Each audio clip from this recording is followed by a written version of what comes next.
अस्सलाम वालेकुम। गल्फ खबरें में आप तमाम लोगों को वेलकम करते हैं। सऊदी अरेबिया के अंदर अचानक से एक बड़ी इमरजेंसी को नाफिज कर दिया गया और हर जगह रेड अलर्ट को जारी कर दिया गया है। कोई भी शख्स अपने घरों से भी बाहर नहीं निकल सकता। सऊदी अरेबिया के अंदर जलजला, सैलाब, ज़ाला बारी और सैलाब का खतरात जो है वो जाहिर किए गए हैं, जिसकी वजह से 72 घंटों का रेड अलर्ट जो है वो जारी किया गया है। तो इसी हवाले से आगे चल के मुकम्मल डिटेल्स आपको इसी शॉर्ट्स वीडियो के अंदर मिल जाएंगी। सऊदी अरेबिया के किन इलाकों में इमरजेंसी है, तो वीडियो को एंड तक देखें। और अगर इस चैनल पर फर्स्ट टाइम है तो लाजमी से चैनल को सब्सक्राइब करें, वीडियो को लाइक करें और अपने दोस्तों तक इसको ज्यादा से ज्यादा शेयर करें। तो आपको बताता चलूं कि सऊदी अरेबिया के अंदर गुज़श्ता रोज जलजला आया है, जिसकी वजह से नुकसान जो है वो हुए हैं।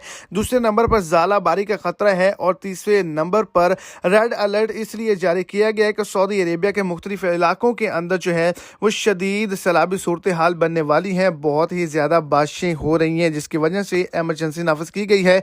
इसके अंदर मक्का मुकरमा, मदीना मुनव्वरा, अल रियाद, जद्दा, कसीम, हल, तबूक और असीर रीजन जो हैं वो शामिल किए गए हैं।